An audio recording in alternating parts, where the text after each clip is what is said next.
Hello guys, ngasisu mayam gidamakta akhoi yamna ngakningai oiba akhoi aphawba mi amada thokhiba adugumna ba wari amani wari si taraga kamai tawge habadu mayam puna khangminasi mayam puna taminasi.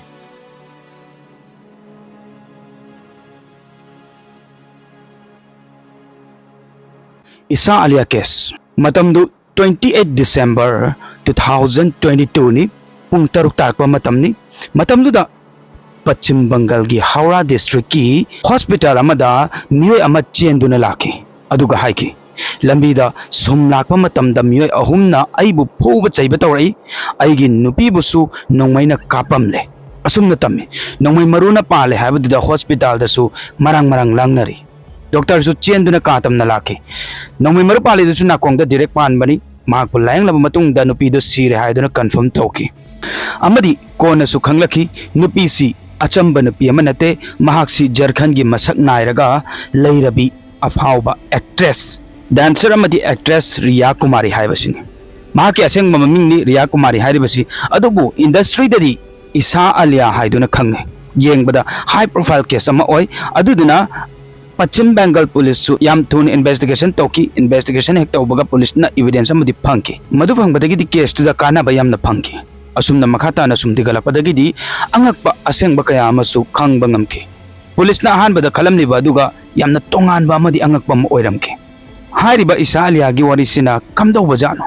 mahakpu kanana hatpano amadi hojik phawba case se karanna leiri masi khangnabagi damakta video sibu myam loiba phawba yengbiu adamsu mahak haliba miyoi khangbada soidana ngakpa phawbigani karanna no haibada makhata na khangminasi mayamna di khangbire ngasigi warisi Isa Alia gi ni haibado mahak atopata pumpham gi entertainment industry gi masak khangnaraba nupi amakak oirami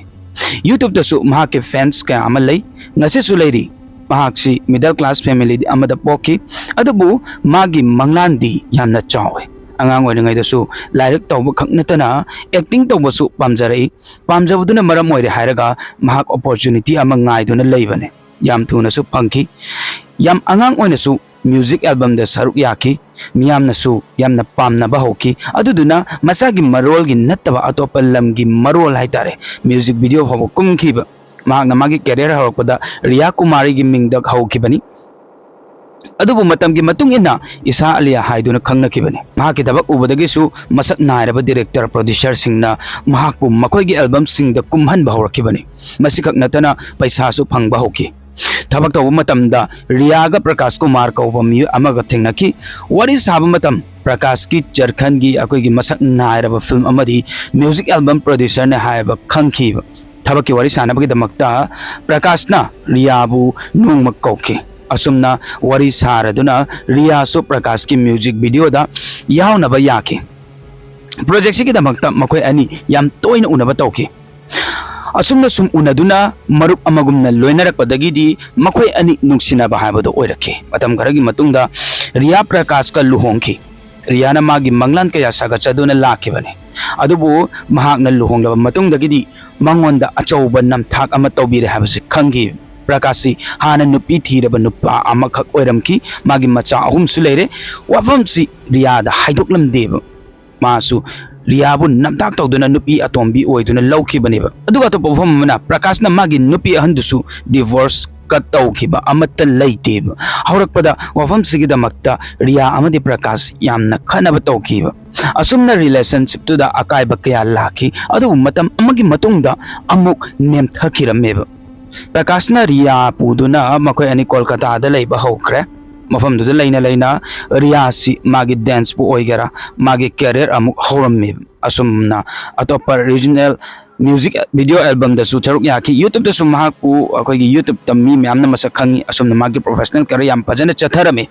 personal life su aduma ingna leiba hore magi machanupi masu phangjare normal oina leire haiba yare makoi gi lifestyle ado aibdi dum normal on leire haiba tare adu 2022 gi aroi badadi normal oiramba pumna makto hongki marakta Riya magi nupa ga loina na Jharkhand da tabak ki lakpani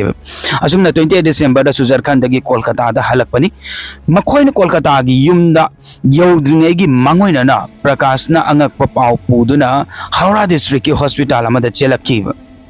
प्रकाशना हाइबा मतमदा महाक हौरागी बैगनन मफमसिदा अरुबा थबक अमगी कुमथरकबगी गारीदगी मतमदुदा मसक खंगदब मियोय अहुम लागलगा प्रकाश पु पुरमे मखोयगी पोचैसु हुरानबा तौखी मदु उब मतमदा गारी मनुंगदा फमलिबा रिया चाही अहुम तंगाइरिबी महाकी मचानुपीबु गारी मनुंगदा थमलमलगा थोक्लखीबा मागी नुपाबु कन्नबगिदमक्ता असुमना प्रकाश पु महाकना कनगे हाइदुना खामदोकबा मतमदा मखोय अहुमदुदगी अमन नोंमै लौथोरागा रियाबु कापखिबनेबा मदुगी मतमदसु अयुकी पुंग मंगा नत्रगना तरुक तारपबा तरुक अदवाइदा ओरमबा याय रियादा नोंमै कापखिबदु कारगी मपानदा कापखिबनेबा कापबु मतुंगदा हुरानबसिंगदु चेनखिबनेबा प्रकाशना रियाबु कार हापतुना हॉस्पिटलदा पोरे खरा चलगा मी खरा लेरमबदगी मखोयना अनक हॉस्पिटलदा हाइबदी पुनबगिदमक्ता सजेशन तौबिरकपनेबा हाइबदी हौजिक लैरिबा हॉस्पिटल महम हाइरकपदगी मफमसिदा लाखिबनेबा गारीदो थौदुना प्रकाश की ओफमदु ताबदा डॉक्टर टीम सुलाखी कादुदा हाइबा तारे रियाबु लायंगनबगिदमक्ता अदुगा येंबा मतमददी रियासी सीरे हाइबा खंखिबा रिया सीरे हाइबा पाउ ताबदा प्रकाश अंगावबगी मतौगुमना कप्पा लावबा खोटपा अदुंबा मयाम अमा तौरकेबा डॉक्टर सिंगदुनसु पुलिस ता पाउ पीबदगिदी कोलकाता पुलिस टीम सुलाखिबा मखोय लाक्तुना अंगदोबा मतुंगदा रियागी हक्चांगबु पोस्टमार्टमगिदमक्ता थाखि अदुगा प्रकाशना मफमदुदा फमनबा हाय रिया अमदी प्रकाशना तोंगाइबा गारीदुसु पुलिसना फोरेंसिक टीम दा सिनखिबने पुलिसना वहांग बहांग तौबा होकी प्रकाशसु वहांग हंगबा होबगा माना थोकबा मदुम खुम अदुनी अदानी थोक थाक तौर पंगुम द खुमजन बाय बतारे हाबदी माना थेंगनरइबा थौदोक मयाम दो दुम तंबा हाय बतारे मखा हाइबदा नंबर 1 तौबगी गारीदगी कुमथरकपनेदना मुक्सु हाइबा नाहक लेरगा मु अंगांग कपकपगी गारीदो खामबनी हाइदना मु हाय महाकना अककनबा वफम अमता भाव हाइद्रबने पुलिसनसु करंबा लौगदोइनो हाइबदो खंखिदेबा असुमना मतमदो सुम सांगदोखिबनेबा प्रकाशना हाइरे पुलिसता महाकना हे कुमथरकवगा नियोय अहुम लाक्तुना अइबु फुखिबनी मखोयना अइबु फुबा उबदा रियासु अइबु कन्नबगिदमक्ता गारीदुदगी चेंथरआगा कन्नबा थौलखिबनी मतमदुदा मियोय अहुमदुदगी अमना नोंमै लौथोकले हारगा रियादा कापले हारगा नाकोंग तमना पानखिबनी हाइदना हाइरिबा प्रकाशना मसी प्रकाशना हाइजबा तारगसु पुलिसति थाजबा ngamखिदेबा मरमदी प्रकाशना मंगोंदा फुई हारिदो मागी मसादा हाइबा तारे मागी मसादा फुबगी दाग अमता उबा फंगदबा मसी करम ओइथोकपा यागदोइनोबा माना हाइदुगा अंत सानद्रीबा लाइमिनरिबा अनिगी मनुंगदा अमना नोंमैना पांदुना सिरगा अमना अशोकपन करिमता यावदबदो करिगिनोबा नुपासिन हाइबा मतमदा NS16 गी महेश ब्रिज रोड की मनाक्ता महाकना मागी गारीदो खामे हाइखिबनी मदुगी मतंगदसु पुलिसना हंगिबनी मरमदी माना हाइरिबा जगह से पार्किंग लैतबा मफम अमा ओय अदुगिनेबा खामबम लैतबदुदा कमायना खामगदोइनो वहांजे हंगबा मतमदा महाकना मियोय अहुम लाक्तुना फुबने हाइदना हाइरिबा कोना पुलिसना महमदुदा लैबा CCTV फुटेज चेक तौरुबा मतमददी अदुकुमलबा थौदोक थौखिबगी फुटेज अमता उबा फंखिदेबा चिंगनबा याबा थोंग अमतासु उबा फंखिदेबा पुलिसना चिंगनरिबा दुमक चुमलखिबा पुलिसना मखाताना इन्वेस्टिगेशन तौद्रिङै ममांगदा कारगी फोरेंसिक रिपोर्ट अमदी रियागी पोस्टमार्टम रिपोर्ट नाइखिबा असुमना रियागी रिपोर्ट लाकपदगिदी तोंगानबा मोंग अमामुक ओइखरेबा प्रकाशना हाइबददी अयुकी पुंग मंगागा तरुक अदाय मुक्ताबा मतमदा नोंमैना पानबनेदना हाइरिबा अदुबु डॉक्टर सिंगदुना हाइबददी नोंमै मरुची यामद्रबदा नुंगधांगी पुंग अम्मा नत्रगना अनि अद्वाइदा हाइदी नोंगालमदाय बारोगा लालबा मतुंगदा अद्वाइदा पानबने हाइदना हाइरिबा अदुइदी माना हाइदु ngसागी पोस्टमार्टम गी रिपोर्ट तुगा अमता चानाद्रेबा अदुदी हुरानबजे कनानो हाइबजे दुम इराय लाइना ताकथोबगुमबनेबा कारगी रिपोर्ट सु लाखि मसिदगी पुलिसना प्रकाशता चिंगदरमबदो असेंगबा ओइखि फोरेंसिक टीम ना इन्वेस्टिगेशन तब मतमदा कार मनुंगदा 9mm बुलेट की प्रूफ अमजु फंखिबा महाकना हाइबददी गाड़ी मपानदगी कापने हाइरी अदुगा गाड़ी मनुंगदा यावरमिसिना कमायना तौरिबनो हाइबा वहंसिनेबा मरकसिदा रियागी पाउ ताबदगिदी रियागा मयाम्बा अमदी मागी ममा रांचीदगी याम थूना लाखिबा कोलकातादा अदुगा प्रकाशता मचा हाटपगी मरमदा लोइना ताइनेयबा माना हाटपनी हाइदना मखोयना मोफम हाइकी मतम खरनी की ममांगदा मखोयनी याम कन्ना खनखिबनी मदुगी मतुंगदा प्रकाश युम थादोक्तुना चटखिबनी अदुगा अमुक खंगहौदना लाक्लगा रियाबु पुदुना कोलकातादा चटखिबनी हाइदना हाइरिबा रियागी ममाना अतोपा मयामना खंगदबा वफम अमगसु हाइरम्मीबा मदुदी प्रकाशना रियाबु ममांगदसु हाटनबगी होनखरबनी मदुदगी महाक कलहौरेना हाइकी हाइरिबा वफम मयामसा ताबदगिदी पुलिस हानादगी खरा चिंगनरगा लैबगा ꯑꯗꯨꯗꯒꯤꯗꯤ खर कन्न मंगोंद वहांजे हंगबा हौरेबा मसिदगी महाक लैथोकपम लैतरबनिना मागी अरोनबा खोदिंगमक लोयना हाइदोरकिब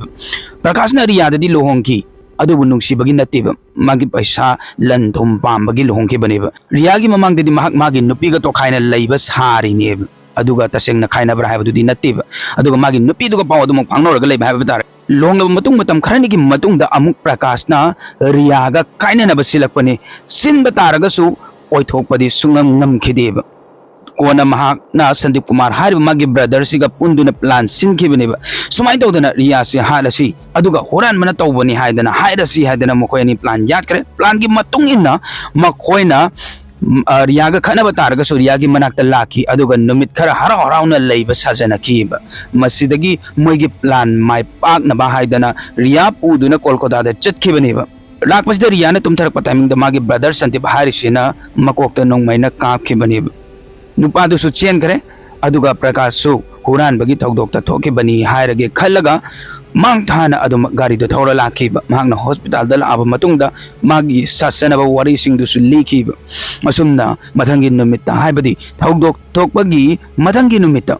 29 डिसेंबर दा प्रकाश पु फाखिबनेबा महाकना मागी ब्रदर सु यावे हाइबनीना संदीप पुसु थिबा होकी लास्ट 31 डिसेंबर दा संदीप सु फाखि रिया हात पमियो एनी फारे रिया की फैमिली ना हाइबा मतमदा थौंग सिंगसिदा प्रकाश की नुपी सु यावे हाइकिबा हौजे अमुक प्रकाश अमदी संदीप ता नोंगमै मतेंग पांगबा मियोय अमसु अमुक फंगकी मियोय दिसु संदीप हारिबा नुपासिनि ममिंग मानबा मियोय एनिनी फादौरिबसे